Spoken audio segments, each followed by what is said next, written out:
That's a great question. The next generation of these companies, are they gonna get public, or are they gonna remain private or get gobbled up while they're private by the large publics? And I do think we're starting to see the private market say, "There's a limit to our capacity," in the case of OpenAI.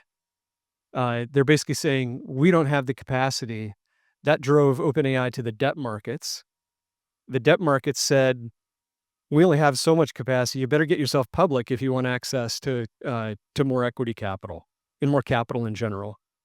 And so that's why you see Anthropic and OpenAI and others starting to lay the groundwork for getting public, because there is a limit. Like, you just can't raise tens of billions of dollars really every few months.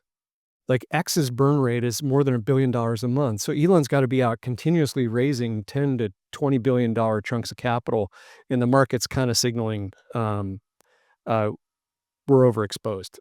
So I do think you're going to see more of these hyperscalers turn to get public. But the flip side of that is the private markets overvalue these companies in terms of the valuation. So the entrepreneur says, "I'm going to stay private as long as possible because I keep getting capital with relatively low dilution."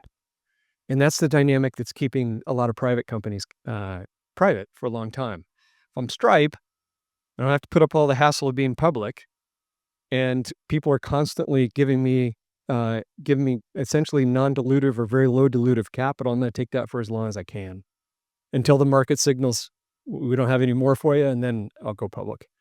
So it's a very different dynamic, and it's driving the way we're thinking too, is that we're thinking about, could we get exposure to those kinds of companies for our ETF everyday investors and give them exposure while Stripe goes from 10 billion to 100 billion in value?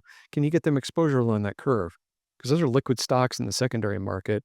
They don't trade publicly, but they are very liquid, and they're not going to zero given their market positions. So they're relatively downside protected, depending on what valuation you get in at.